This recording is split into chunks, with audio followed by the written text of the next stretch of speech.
At 67, Babyface is living his best life yet. The Los Angeles ranch, the empire, and the peace he finally found. There's a particular kind of man you don't hear much about anymore. Not because he disappeared, not because the world moved on, but because he made a choice, a deliberate, conscious decision to stop chasing noise and start living in the quiet that only real success can buy.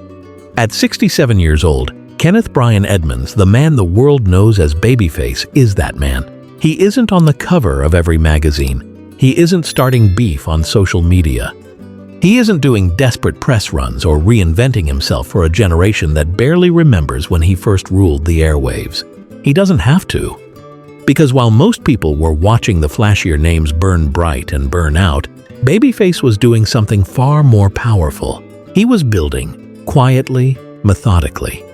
Brick by brick, song by song, royalty check by royalty check, until what he had wasn't just fame, it was a foundation. And today, from a gated ranch nestled in the hills of Los Angeles, that foundation holds everything he ever worked for: family, peace, purpose, and a level of wealth that most people will never fully understand because he never felt the need to show it off. This is the story of how one of music's greatest craftsmen turned a lifetime of genius into a life of genuine contentment, and it is a story worth slowing down for.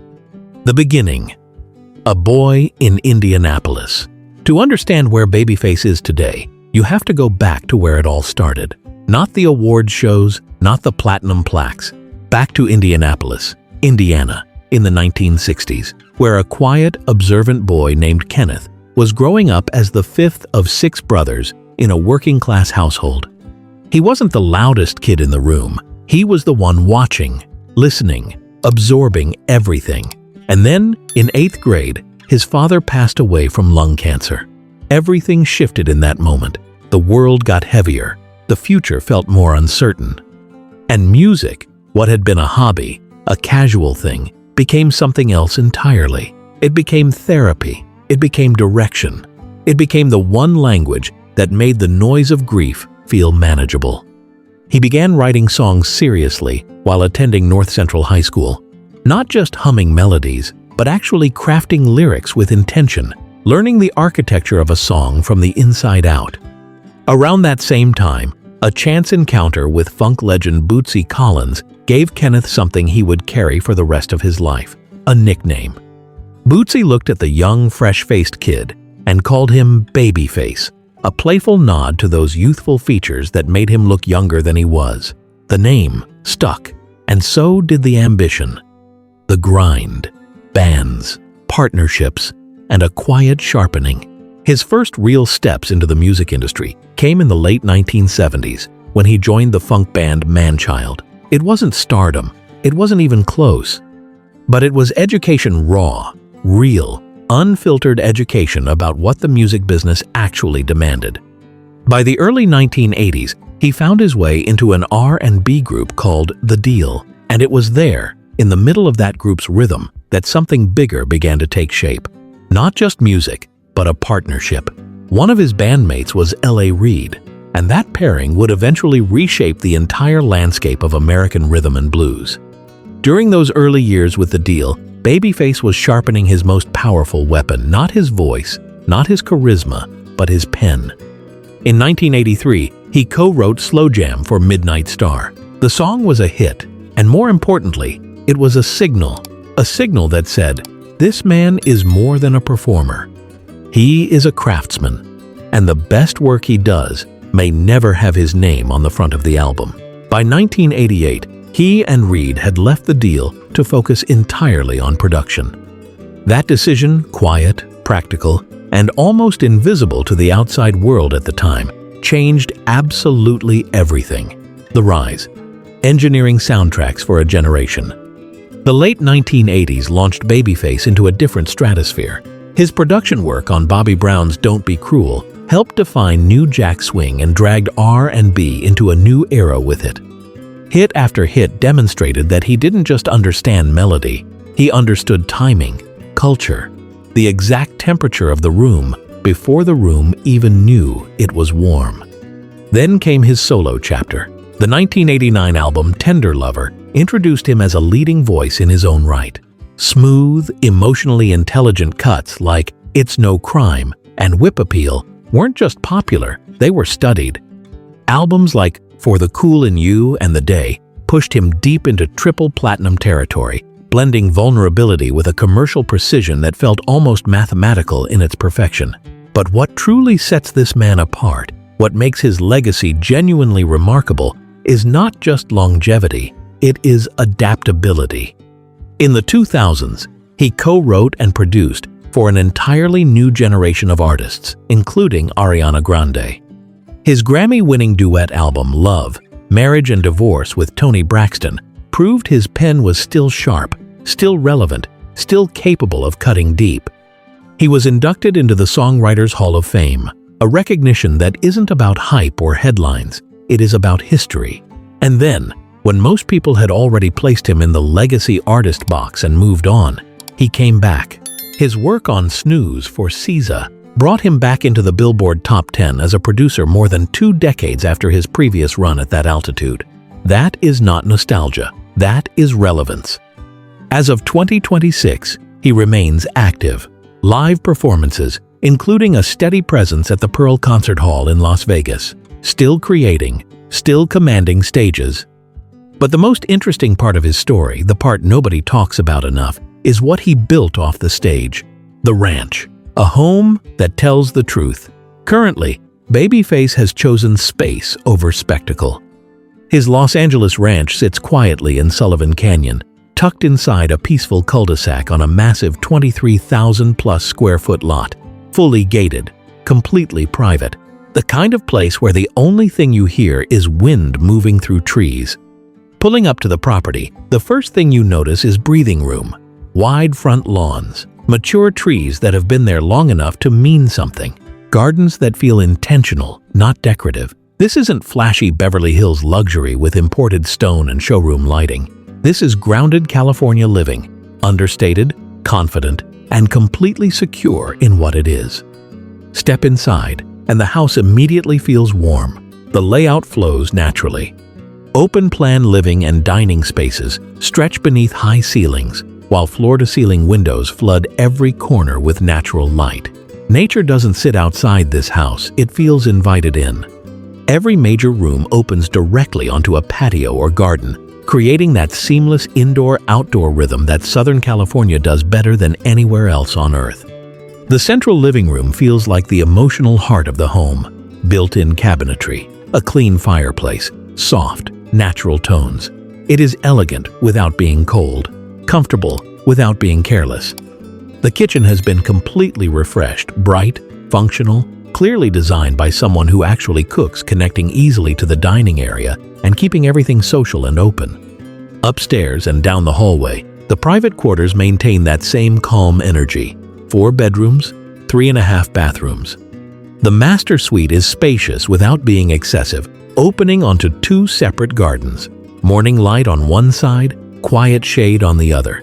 Dual walk-in closets, built-in and practical. A spa-style bathroom that leans into comfort rather than performance.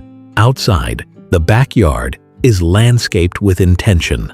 A fire pit, automatic awnings for those long, sun-heavy California afternoons. And because this is a ranch in the truest sense, 3 stables and a chicken coop, a 2-car garage doubles as a gym. Because balance is not just something he talks about, it is something he has literally built into the architecture of his daily life. This home tells a clear, honest story. After decades of chart-topping success and industry dominance, Babyface didn't chase something louder, bigger, or more impressive. He chose something steadier, something private, something built not to impress visitors but to sustain a life. The mansion. When Bel Air was the statement. But the ranch is not the only chapter in his Los Angeles real estate story. Not far away, in one of the city's most prestigious neighborhoods, stands another property that reflects a different era, a different version of the same man. Back in 1998, Babyface quietly secured a piece of prime Bel Air land for $825,000.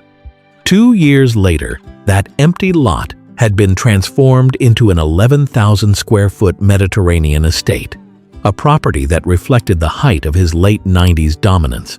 This was not just a home. This was a statement.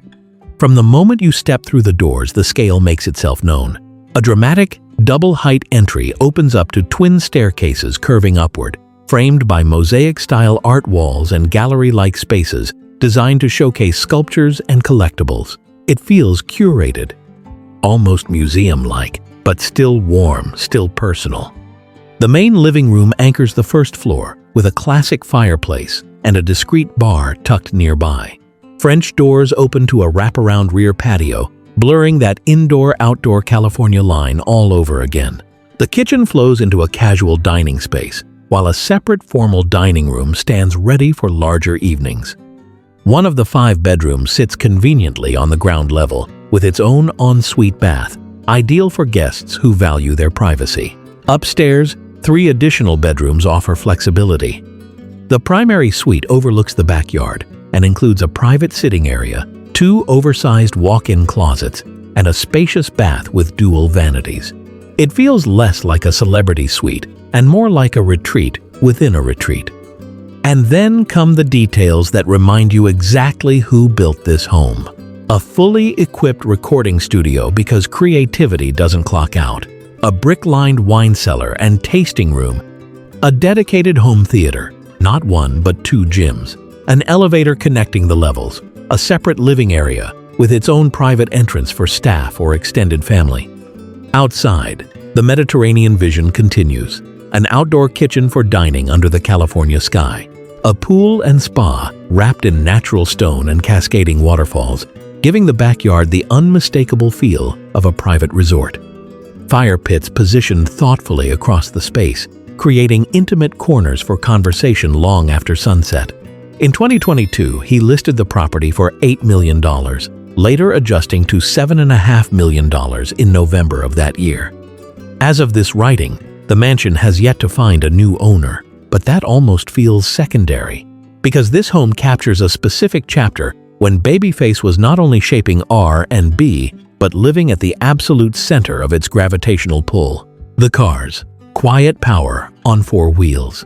At this stage of life, Babyface doesn't need to prove anything to anyone, but the vehicles associated with him still manage to tell a story of taste, balance, and quiet power.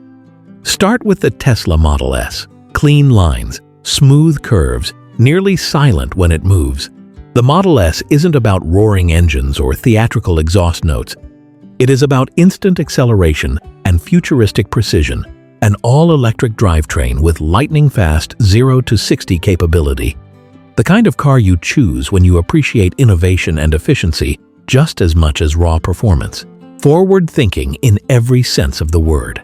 Then there is the Cadillac Escalade, a completely different energy. Large, confident, unmistakably American. The Escalade delivers a commanding V8 engine, imposing road height, and a spacious interior wrapped in leather and technology. It is practical without sacrificing presence. Perfect for family drives, studio runs, or arriving at a venue without requiring the drama of a sports car entrance. On the luxury performance side sits the Bentley Continental GT. This is craftsmanship on wheels, hand-stitched interiors, polished wood details. A twin turbocharged engine, capable of serious speed, yet wrapped in a blanket of complete comfort. The Continental GT does not scream for attention. It glides with authority. Refined power, the kind that mirrors a career built on smooth melodies that still hit harder than anything else in the room. And then there are the rumors. Industry whispers suggest Babyface may also be connected to a Bugatti Chiron, a machine valued in the millions, with over 1,400 horsepower and engineering that borders on aerospace-level precision.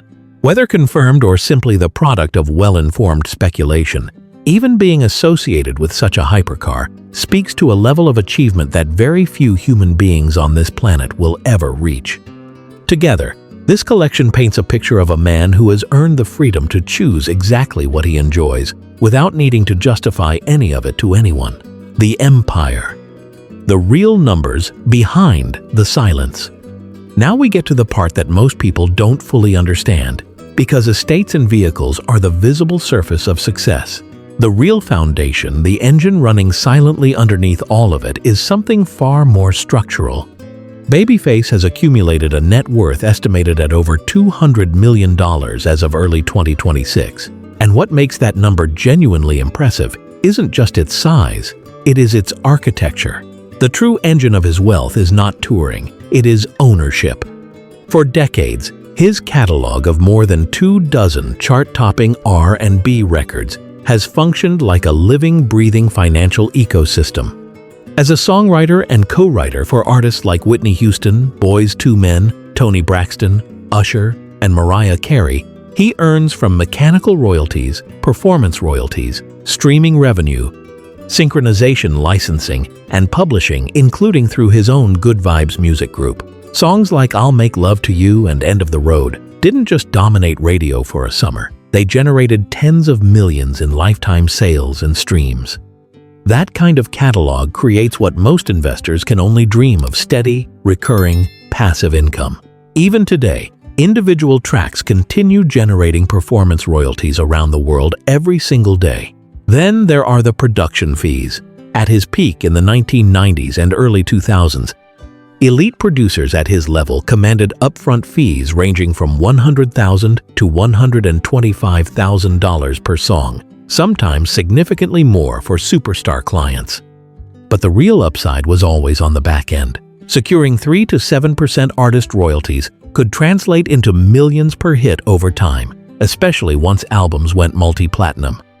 In other words, he wasn't just paid to create. He was paid to participate in the long-term success of what he created. Another critical pillar was equity. In 1989, he co-founded LaFace Records with Reid. That label became an absolute powerhouse, launching and nurturing artists like TLC, Usher, and Toni Braxton. With TLC alone surpassing 75 million albums worldwide and Usher selling tens of millions under the LaFace umbrella, the revenue impact was enormous. Equity in a label during its golden era meant profit participation on a scale that goes far beyond any individual song or production credit. It meant ownership at scale. Of course, wealth stories are rarely without their complications. His divorce from Tracy Edmonds in the mid-2000s reportedly cost him a substantial portion of his fortune. Estimates at the time suggested the settlement could have reached up to $100 million. But what stands out most is not the loss, it is the recovery. Because diversified income streams, royalties, publishing, production credits, historical equity allowed him to rebuild and restabilize. Today, his financial position reflects decades of strategic positioning inside the music business. Not just talent in front of a microphone, but a business mind that understood what that talent was worth and structured deals accordingly. The piece. What 67 actually looks like. Numbers tell one part of the story, but the more personal question, the one that actually matters, is this: how does a man who built all of that choose to live now? As he approaches his 67th birthday, Babyface appears to be living in a season defined less by headlines and more by intention. He is still active, still performing, still widely respected across every corner of the music industry. But offstage, the focus has unmistakably shifted. He has been married twice. First to Tracy Edmonds from 1992 to 2005, later to Nicole Pantenberg from 2014 until their amicable separation in 2021. Since then, there have been no confirmed reports of a new marriage or long-term partner, and honestly, that silence feels deliberate, like a man who is deeply comfortable with his own company, with his own rhythms, with his own mornings.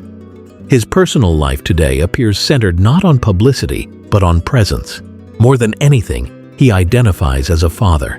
He has 3 children, and by his own account, in a 2025 People magazine interview, they mostly see him as dad, not as the legendary producer responsible for some of the most beloved songs of the last 40 years. He joked that his kids are still in the process of discovering exactly how much music he is responsible for. A reminder that inside his home, fame doesn't dominate the conversation, family does. On social media, he occasionally shares glimpses of that life. A short beach vacation in mid-2025. Reposted memories. Quiet, celebratory moments. Nothing extravagant. Nothing performative. Just snapshots of a man who has already proven everything he ever needed to prove professionally and who now values time, real, unhurried, intentional time over applause. There is something genuinely radical about that choice in a world that constantly rewards noise. The lesson.